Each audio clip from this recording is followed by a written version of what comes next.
إنه كان شكورا الحمد لله إنه كان شكورا محمد كان نبيا صلاة على محمد إنه كان نبيا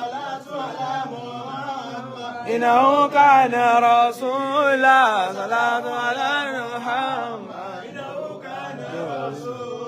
وسلام على محمد إنه كان نبي وسلام على محمد إنه كان رسولا محمد إنه كان نبيا وسلام على محمد إنه كان رسولا إنه كان نبيا وسلام على محمد إنه كان رسولا محمد إنه كان نبيا وسلام على محمد إنه كان رسولا على محمد إنه كان نبيا وسلام على محمد إنه كان رسولا صلى الله على محمد نبيا سلام على محمد إنه كان نبيا إنه كان رسولا سلام على محمد إنه كان رسولا إنه كان نبيا سلام على محمد إنه كان رسولا إلا الله لا إله إلا الله لا إله إلا الله لا إله إلا الله لا إله إلا الله لا إله إلا الله لا إله إلا الله لا إله إلا الله لا إله إلا الله لا إله إلا الله لا إله إلا الله لا إله إلا الله لا إله إلا الله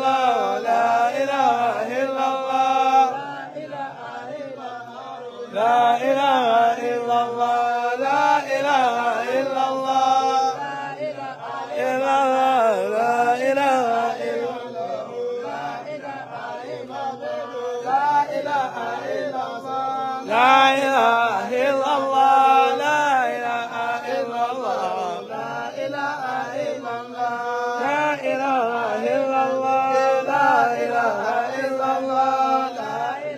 لا إله إلا الله لا إله إلا الله لا إله إلا الله لا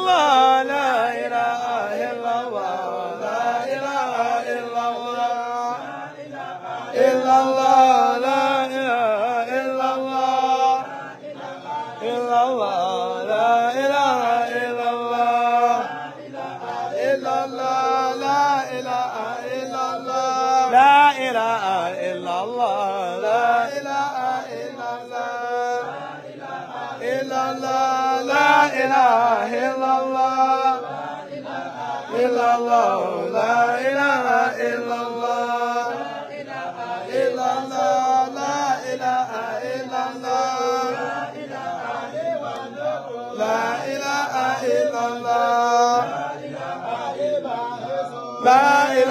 إلا الله لا إله إلا الله لا إله إلا الله لا إله إلا الله لا إله إلا الله إلا الله لا إله إلا الله إلا الله لا إله إلا الله إله إلا الله لا إله إلا الله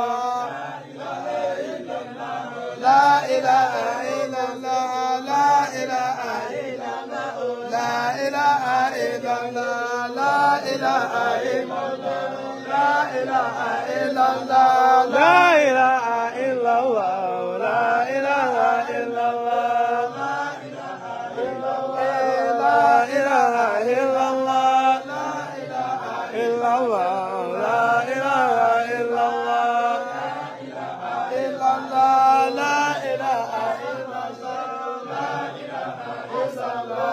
لا إله إلا الله لا إله إلا الله لا إله إلا الله ولا كل شيء قدير الذي خلق الموت والحياة ليبلوكم الذي خلق سبع سماوات طباقا ما ترى في خلق الرحمن من تفاوت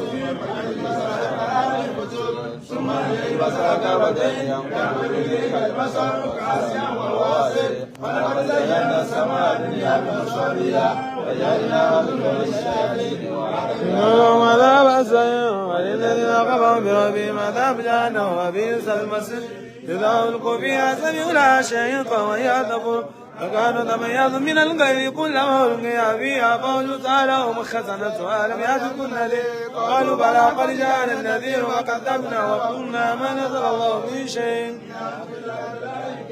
وقالوا لا كنا نسمع ولكن ما كنا في أصحاب السعير فأتوا فوزا بما سوق الأصحاب السعير إن الذين يخشون ربهم بالغيب لهم مغفرة وأجر كبير وأسيروا قولكم وجهروا به وأعلنوا بذات الصدور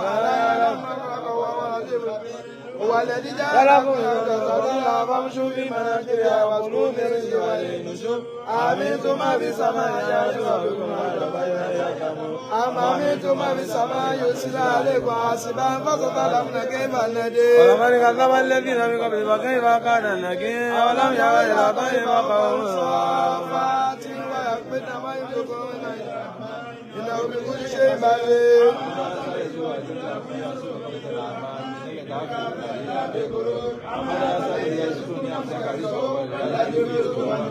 أفمن يمشي مكبا على وجهه آدم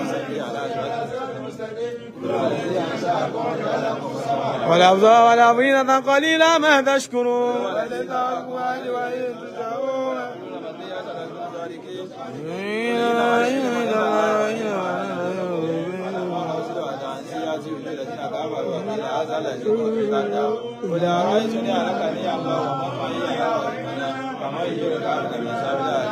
ومن آمن به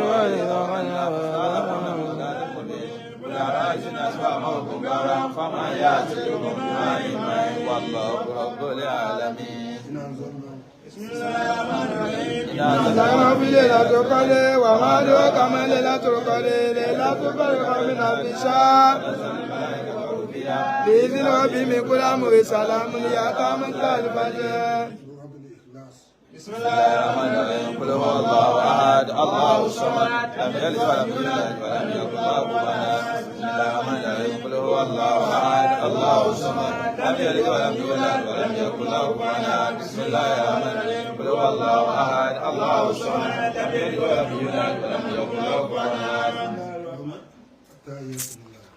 الحمد لله والعبادة لله السلام عليك يا نبي ورحمة الله وبركاته والسلام علينا وعلى عباد الله الصالحين. Ọlọ́run gbogbo tá a wí gbogbo ẹ̀yìn àfọmọ́ gbogbo ẹ̀ta àti ọlọ́mọṣẹ́ ìbá múládẹ́ ìbá bàbá wa. Ìmọ́lẹ̀ ọlọ́mọṣẹ́ ìbá kan sínú kábàárì wọn. Eléyìí jẹ́ ìta lè ṣe lẹ́yìn tí bàbá wa ti papòdà òun náà ní ká ṣàdúrà fún un láti wá dúró tá a wá ṣe fún Ọlọ́run gbogbo ládàkà bá níbi ọlọ́mọṣẹ́ ìbá ń bá bàbá wa. Ọlọ́run bá a fẹ́ sàárè fún wọn. Bá a ṣe sàárè ní àbàtà kan nínú àwọn àbàtà Àlùjánnà. Ọlọ́run bá a kẹ́ bàbá. Ọlọ́run bá a pọ́n wọn lé. Ọlọ́run tó bá gbé wọn dìde bá a gbé wọn dìde pẹ̀lú àwọn ẹni rẹ̀. Ọlọ́run bá a kẹ́ wọn. Ọlọ́run bá a ṣàkóso ẹ̀ṣẹ̀ fún wọn. Ọlọ́run bá a fi wọ́n sí Àlùjánnà àwọn ẹni rẹ̀.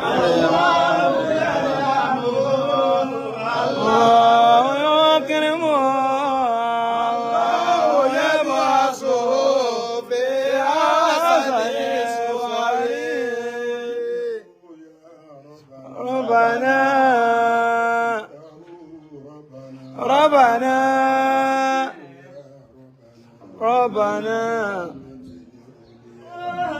الله يرحمه الله يكرمه الله يبعثه بأحسن الصور.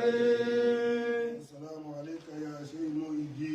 àlàáfíà Ọlọ́run ọba kó mọ bá ìrẹ bàbá wa Muhyiddin. àmín.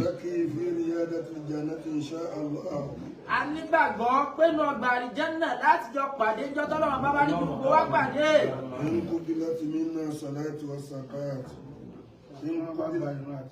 Ọlọ́run bá gba àti irun àti zàkà tá a ṣe.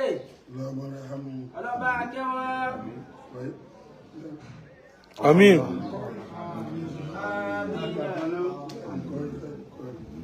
إلى اللقاء.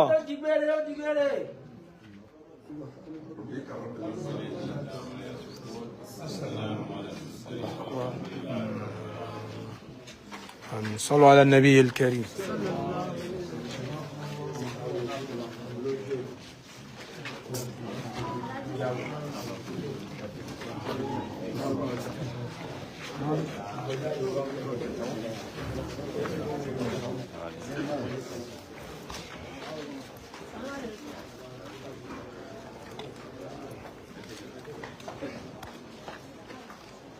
Atumbo. àwọn tó ti rẹ́ lómi á tún gbé wọn wá inshallah. Assalamu alaikum.